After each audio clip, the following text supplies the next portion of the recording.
Bismillahirrahmanirrahim. Assalamualaikum warahmatullahi wabarakatuh.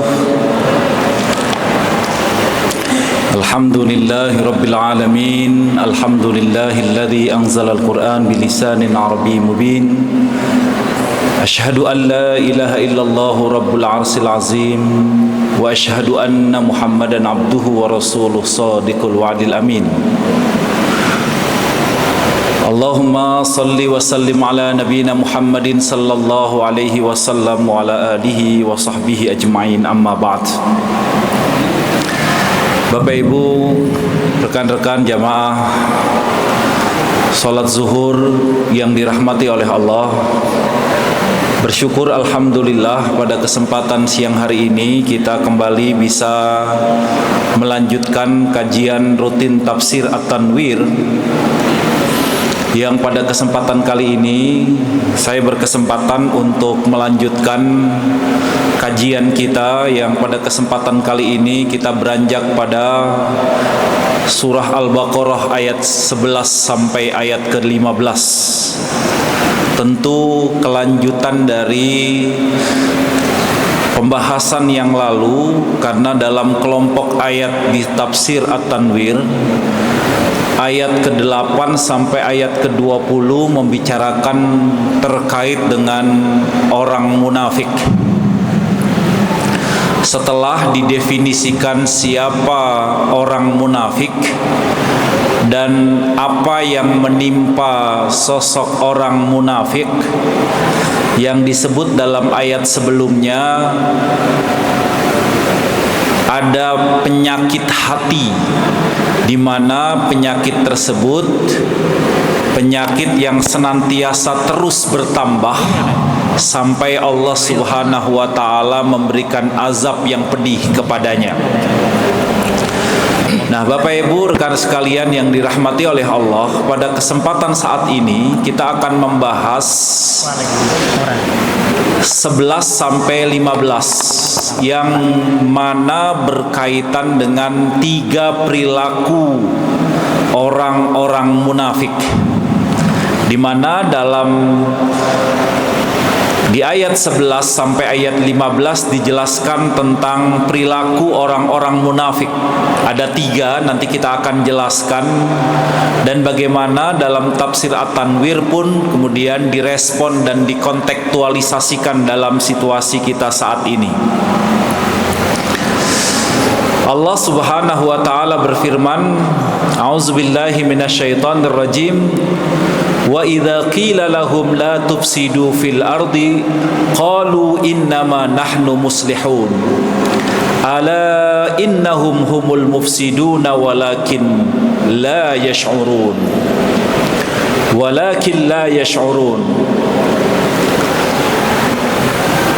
Di ayat 11 dan 12 di sini disebutkan bahwa perilaku orang munafik itu adalah perilaku yang merusak. Wa idza qila lahum la tufsidu fil ardi qalu innama nahnu muslihun. Dan apabila dikatakan kepada mereka, janganlah kamu berbuat kerusakan di bumi, qalu, kemudian mereka menjawab, innama nahnu muslihun, sesungguhnya kami orang-orang yang mengadakan perbaikan. Ala innahum humul mufsiduna walakin la yash'urun. Ingatlah, sesungguhnya mereka itulah orang-orang yang berbuat kerusakan, tapi mereka tidak menyadarinya. Jadi ada satu perilaku, yaitu perilaku merusak, di mana tindak kerusakannya tidak disadarinya. Di ayat selanjutnya Allah Subhanahu wa taala kemudian melanjutkan, wa idza qila lahum aminu kama amanan nasu qalu anu'minu kama amanas sufaha ala innahum humus sufaha walakin la ya'lamun. Dan apabila dikatakan kepada mereka, berimanlah kamu sebagaimana orang-orang lain telah beriman, kemudian mereka menjawab, sosok orang-orang munafik, apakah kami akan beriman sebagaimana orang-orang yang bodoh itu beriman? kama amanas sufaha. Ala innahum humus sufaha'u walakin la ya'lamun. Ingatlah sesungguhnya merekalah orang-orang yang bodoh tapi mereka tidak mengetahui. Jadi ada sosok munafik yang perilakunya adalah perilaku yang menganggap bodoh orang-orang yang beriman. Artinya ada perilaku melecehkan. Kemudian di ayat 14 sampai ayat 15 inilah perilaku yang ketiga. Wa idza laqul ladina amanu qalu amanna wa idza khalau ila syayatinihim qalu inna ma'akum innama nahnu mustahziun. Padahal Allah lah yang mengolok-olok mereka. Allahu yastahzi'u bihim wa yamudduhum fi tughyanihim ya'mahun. Dan apabila mereka berjumpa dengan orang-orang yang beriman, mereka berkata, kami telah beriman. Dan apabila mereka kembali kepada setan-setan mereka, maka mereka menyatakan dan berkata, innama nahnu mustahzi'un. Sesungguhnya kami bersama kamu dan kami hanyalah mengolok-ngolok. Inna ma'akum wa innama nahnu mustahzi'un. Allah ingin ditipu, tapi sebetulnya Allah lah yang mengolok-olok mereka dan membiarkan mereka terombang-ambing dalam kesesatan mereka. Jadi Bapak Ibu sekalian, kita dari kelompok ayat ini kita menemukan 3 tanda perilaku sosok orang yang munafik. Di ayat ke-11 dan 12 bahwa perilakunya adalah perilaku yang merusak. Di ayat ke-13 bahwa perilakunya adalah perilaku yang melecehkan, merendahkan orang yang beriman.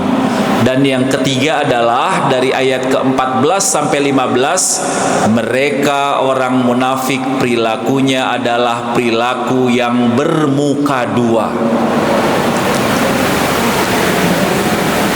Di hadapan orang yang beriman dia mengaku beriman, tapi kemudian di hadapan rekan-rekan sesama mereka, maka dia menganggap bahwa sebetulnya mereka berada pada diri orang-orang yang munafik karena sebetulnya mereka sedang mengolok-olok. Nah, Bapak Ibu sekalian, sebagaimana dijelaskan dalam tafsir At-Tanwir, dijelaskan awalnya siapa sosok orang munafik pada konteks ayat ini, di mana orang-orang munafik yang dimaksud di sini adalah kelompok di Madinah yang dipimpin oleh Abdullah bin Ubay bin Salul. Sebelum hijrah, Rasul Shallallahu Alaihi Wasallam mereka merencanakan untuk menjadikan pemimpin Madinah. Kemudian Nabi mengancam rencana itu sehingga mereka pun berpura-pura beriman untuk menjaga kepentingan politik mereka. Jadi ada kepura-puraan, ada sikap yang disebut dengan bermuka dua dalam rangka untuk kepentingan politik, kepentingan dunia. Setelah di ayat yang sebelumnya bahwa kemunafikan itu adalah marad fil qalbi, fi qulubihim maradun, di ayat yang ke-10 dijelaskan kemunafikan itu lahir dari penyakit hati, di mana keadaan batin yang tidak selaras dengan keyakinan dan ucapan dia. Batin dan lahir itu bertentangan. Nah, inilah penyakit hati. Maka di ayat 11 sampai 15 Allah Subhanahu wa taala menegur yang sebetulnya teguran Allah puncaknya pada ayat ke-15. Allahu yastahzi'u bihim, yang sebetulnya Allah lah yang mengolok-ngolok mereka. Ini teguran persuasif Allah.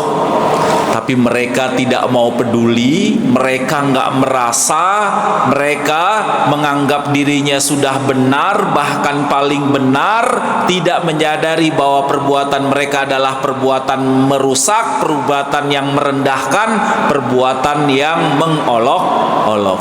Maka konteks ayat inilah turun. Ayat ini turun hubungannya di mana orang-orang munafik dengan orang-orang yang beriman, dengan orang-orang yang kafir itu berinteraksi satu sama lain, dan ada sosok seseorang atau kelompok orang, komunitas orang yang menggambarkan perilaku ganda secara nyata. Dia tidak menunjukkan kekafirannya secara jelas, tapi dia tidak juga menunjukkan keimanannya secara jelas. Ya, ini bermuka dua. Perilaku yang pertama, Bapak Ibu sekalian, Allah Subhanahu wa taala memberikan satu penjelasan bahwa perbuatan perilaku mereka yang paling nyata adalah perbuatan fasad.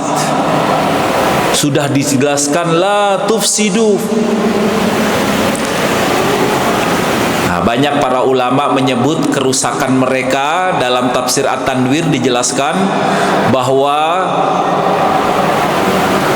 al-fasad yang dimaksud di sini adalah kerusakan dalam definisi kekafiran, di mana kerusakan yang membuat individu atau masyarakat mengembangkan moralitasnya tanpa nilai agama, sehingga menghalalkan segala cara demi tujuan tertentu. Nah, ini munafik, ya, menghalalkan segala cara untuk tujuan tertentu tanpa nilai-nilai moralitas yang berdasarkan agama. Dipahami juga bahwa al-fasad yang dimaksud di sini adalah al-ma'siyah. Kenapa? Karena pangkal dari segala kerusakan dan keburukan itu adalah sebuah kemaksiatan. Rusaknya tatanan sosial dalam segala bidang kehidupan, rusaknya tatanan keluarga, sampai kemudian lebih luas lagi, itu sebetulnya adalah karena maksiat dalam definisi ketidakjujuran.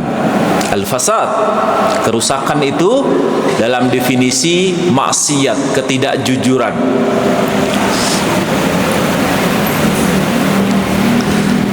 Meskipun kekafiran, kemaksiatan dalam berbagai literatur tidak ada yang kontradiktif, karena kerusakan tentu di dalamnya adalah menyangkut perbuatan kemaksiatan dan tentu juga mengarahkan pada hal-hal yang bersifat kekafiran.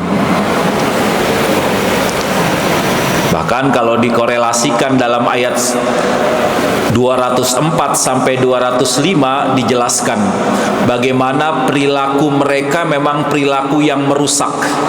Wa minan nasi may yu'jibuka qauluhu fil hayatid dunya wa yushhidullaha ala ma fi qalbihi wa huwa aladdul hisab. Tapi wa idza tawalla sa'a fil ardi liyufsida fiha wa yuhlikul hartha wan nasl wa yuhlikal harsa wan nasl. Jadi dia berjalan di muka bumi untuk mengadakan kerusakan, merusak tanam-tanaman, merusak binatang, merusak hewan ternak dan lain sebagainya, di mana Allah tidak menyukai kebinasaan. Wallahu la yuhibbul fasad.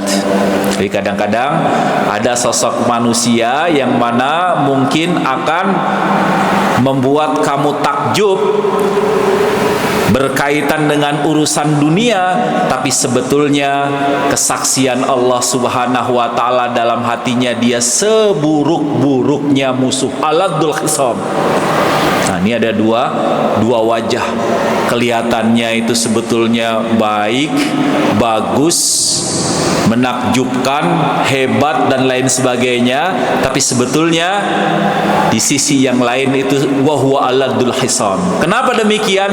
Karena tindakan merusaknya, tindakan untuk melakukan kehancuran di muka bumi. Nanti dieksplorasi juga dalam tafsir At-Tanwir bahwa ada tanda munafik, idza hadasa kadzaba wa idza wa'ada akhlafa wa idza tumina khana. Apabila berkata dia berdusta, berjanji dia ingkar, jika dipercaya kemudian dia pun berkhianat. Nah itu bagaimana kontekstualisasinya, hadirin Bapak Ibu sekalian. Di ayat 12 dijelaskan, kita diingatkan sesungguhnya mereka itulah orang-orang yang berbuat kerusakan, walakin la yash'urun.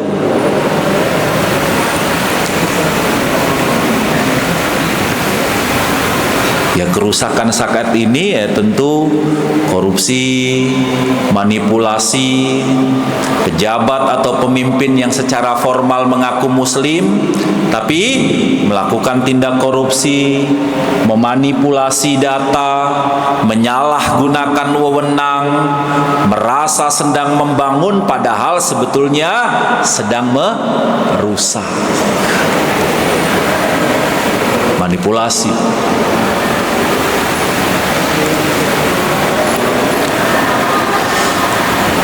Termasuk juga di dalamnya saat ini kemunafikan dalam definisi, kemunafikan dalam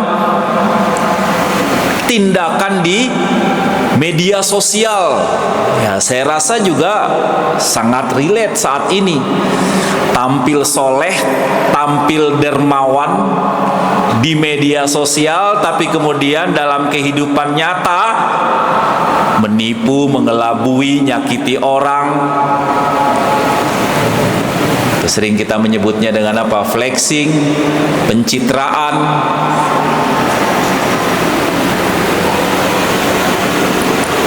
Ini juga bagian dari kerusakan yang dibangun saat ini.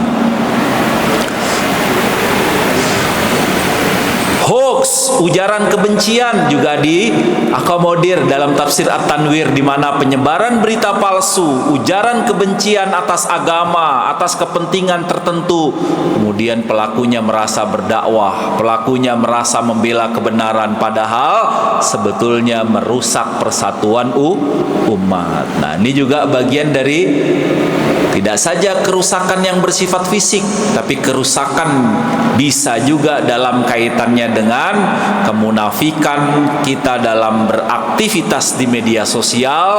Bagaimana ujaran-ujaran yang kita sampaikan di ruang digital yang tanpa kita hati-hati untuk mau konfirmasi dan lain sebagainya. Ya, termasuk di dalamnya adalah saat ini dalam urusan ekonomi, produk keuangan, bisnis, mengklaim syariah namun sebetulnya adalah mengandung hal-hal yang bersifat ribawi, gharar dan lain sebagainya. Artinya label halal hanya digunakan untuk memuluskan praktek-praktek yang merusak. Nah, ini Bapak Ibu sekalian. Jadi tindakan orang munafik adalah tindakan yang ujungnya adalah merusak. Dia menghalalkan berbagai macam langkah dan cara dalam rangka untuk merusak. Nah, ini kriteria yang pertama. Kriteria perilaku yang kedua disebutkan dalam ayat 13. Bahkan ditegaskan dalam surat Al-Munafiqun ayat 5. Bahkan nanti ditegaskan di Al-Baqarah ayat 16. Mereka apa yang kita sebut selain fasad adalah al-istihza.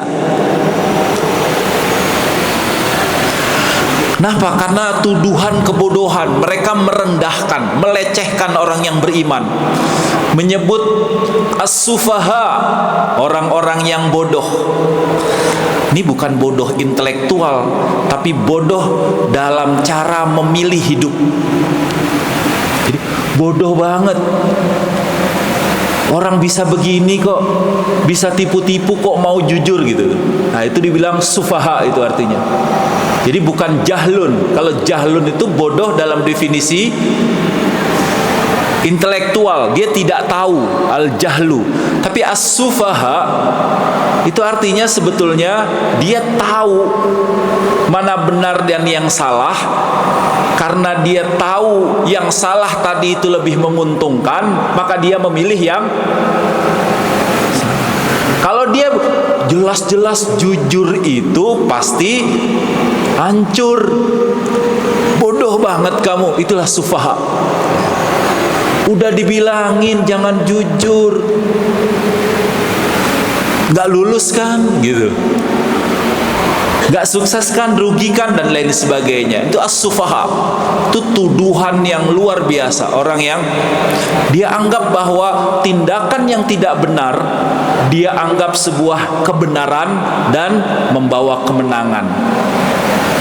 Dan orang yang melakukan kebenaran justru kemudian diejek karena dia memperteguh kebenaran. Sok jujur sih gitu. Tuh orang munafik dalam melecehkan tuh dalam bahasa gitu. Sok jujur sih, sok suci sih gitu, sok gitu. Nah itulah tuduhan mereka as-sufaha. Maka bagi orang munafik, agama membatasi kebebasan kenikmatan duniawi mereka. Ini logika hedonisme mereka. Mereka anggap bahwa kesenangan sejati itu setara dengan bagaimana kita bisa mendatangkan kesenangan di dunia. Sementara iman tuh hidupnya rugi, susah, banyak sekali halangan dan rintangannya. Maka itulah respon Allah. Allah membalik tuduhan itu, justru merekalah yang disebut dengan al-mufsidun, perusak, dan merekalah sebetulnya as-sufaha, orang yang bodoh, tapi mereka tidak menyadarinya. Di surat Al-Munafikun jelas dijelaskan, wa idza qila lahum ta'alau yastaghfir lakum rasulullahi lawwaw ru'usahum wa ra'aitahum yasudduna wa hum mustakbirun. Dan apabila dikatakan kepada mereka, marilah beriman, ta'alau yastaghfir lakum rasulullah, marilah beriman agar Rasul memerintahkan untuk memberikan ampunan kepadamu. Tapi apa? Mereka membuang muka, mereka kemudian lihat, kamu lihat mereka berpaling sedang mereka menyombongkan diri. Jadi dia enggan. Ya. Jadi pribadi yang istihza dalam definisi melecehkan, dibilangin tapi kemudian justru malah membalikkan keadaan dan dianggap bahwa kebenaran dan yang memegang kebenaran itulah yang bodoh. Mereka membeli kesesatan dengan petunjuk, memilih kehidupan duniawi yang bebas untuk meninggalkan hidayah Allah Subhanahu wa taala. Ya, melecehkan saat ini sekuler. Artinya agama dianggap kuno, enggak deh, ngapain hari gini pakai agama, enggak usah ada lagi. Narasinya penghambat kemajuan, memandang iman sebagai kebodohan, ketinggalan zaman. Ini juga saat ini.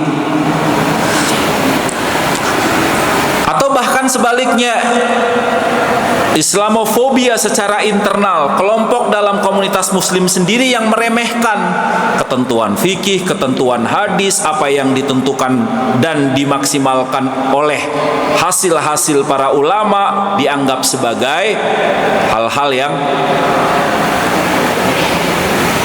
menyulitkan, menyusahkan. Maka kemudian keluar dari ketentuan ajaran agama, atau malah lebih parah, mengejek syariat ajaran Islam, atau justru malah fenomena hedonisme, gaya hidup dalam definisi you only live, cuman sekali kamu hidup, Kemudian mengejek, sekali hidup kok mung kayak ngene-ngene aja. Sekali hidup ya untuk bersenang.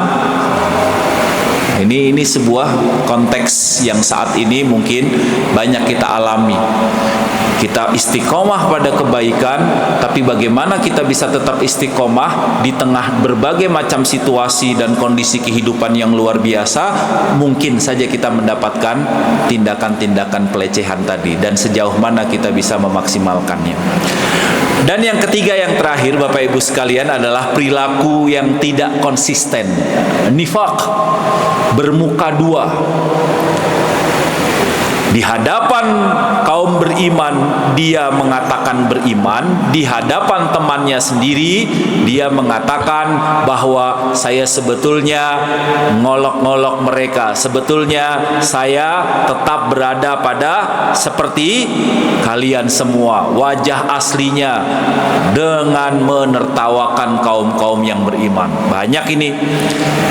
Kalau kita melihat sebagaimana asbab nuzulnya di keterangan Ibnu Katsir dikutip dalam tafsir At-Tanwir, karena ada motif politik, akhirnya bermuka dua. Hati-hati dalam situasi kita saat ini, dan dijelaskan Allah akan membalas mereka dan menjadikan mereka sosok yang terombang-ambing. Yastahzi'u bihim. Hati-hati Bapak Ibu sekalian, Allah mengolok-olok mereka di ayat 15, di ayat 15. Maka hati-hati politik identitas agama saat ini ketika lagi dibutuhkan. Kalau perlu, kalau lagi nyalon gelarnya harus ada hanya, harus kalau perlu aktif dalam berbagai, tapi di kesempatan yang lain berbeda.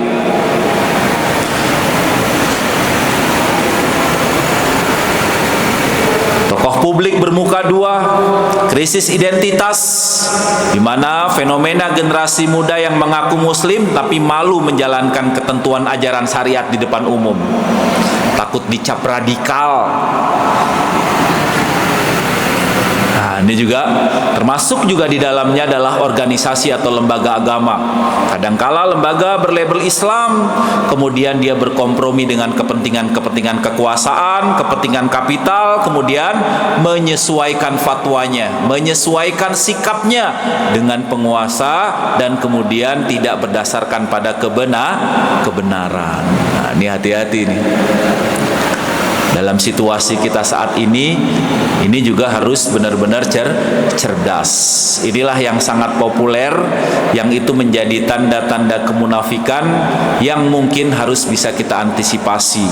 Idza hadasa kadzaba wa idza wa'ada akhlafa wa idza tumina khana. Nah, inilah Bapak Ibu sekalian. Nah, mudah-mudahan ya kita benar-benar menjaga diri kita dari perilaku orang-orang yang munafik. Ada 3 Bapak Ibu sekalian. Yang pertama, membuat kerusakan. Ingat, kerusakan bisa kita lakukan saat ini bisa jadi dengan berbagai macam cara yang begitu cepat. Apakah berupa kekafiran, ataukah berupa kemaksiatan dan lain sebagainya? Apakah berupa hal-hal yang bersifat kebohongan dan ketidakjujuran? Semuanya dengan mudah dan cepat saat ini tanpa kita sadari. Apalagi di era digital, era di mana luar biasa cepat informasi, luar biasa cepat bagaimana cara tingkah laku curang itu bisa dilakukan. Maka harus benar-benar kita antisipasi dengan baik. Menganggap iman sebagai kebodohan adalah pola abadi. Di era modern banyak sekali gerakan-gerakan yang mungkin mengusung berbagai macam faham dalam rangka untuk merusak keimanan kita. Sekularisme, ejekan terhadap syariat, Islamofobia baik dari eksternal maupun internal. Mereka sebetulnya lah yang syufaha, tapi mereka menganggap kita justru yang sufaha. Dan yang ketiga adalah nifaq, bermuka dua. Gap antara lahir dan batin. Politik identitas agama, krisis identitas muslim, tokoh agama yang berkompromi dengan kekuasaan dan lain sebagainya dan lain sebagainya. Saya rasa ini menjadi pelajaran penting. Tidak saja soal teologi, tapi juga integritas, kejujuran, bagaimana kita senantiasa konsisten antara iman dan tindakan kita sehari-hari. Nah itu Bapak Ibu sekalian, mudah-mudahan kita belajar dari 11 sampai 15 pada surah Al-Baqarah ada perilaku sosok orang yang munafik, dan mudah-mudahan kita terhindar dari perilaku tersebut dan kita bersama-sama ta'awanu 'alal birri wat taqwa.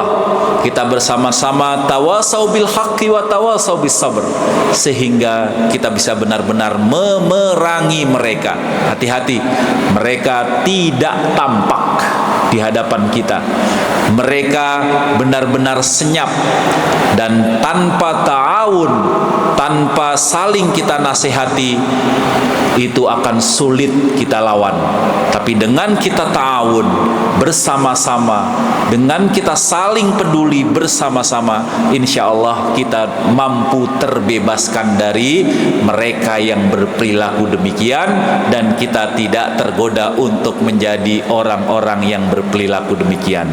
Wallahu a'lam bishawab. Mudah-mudahan bisa bermanfaat Bapak Ibu sekalian. Billahi taufik wal hidayah. Bisa dilanjutkan dengan kesempatan yang berikutnya. Assalamualaikum warahmatullahi wabarakatuh.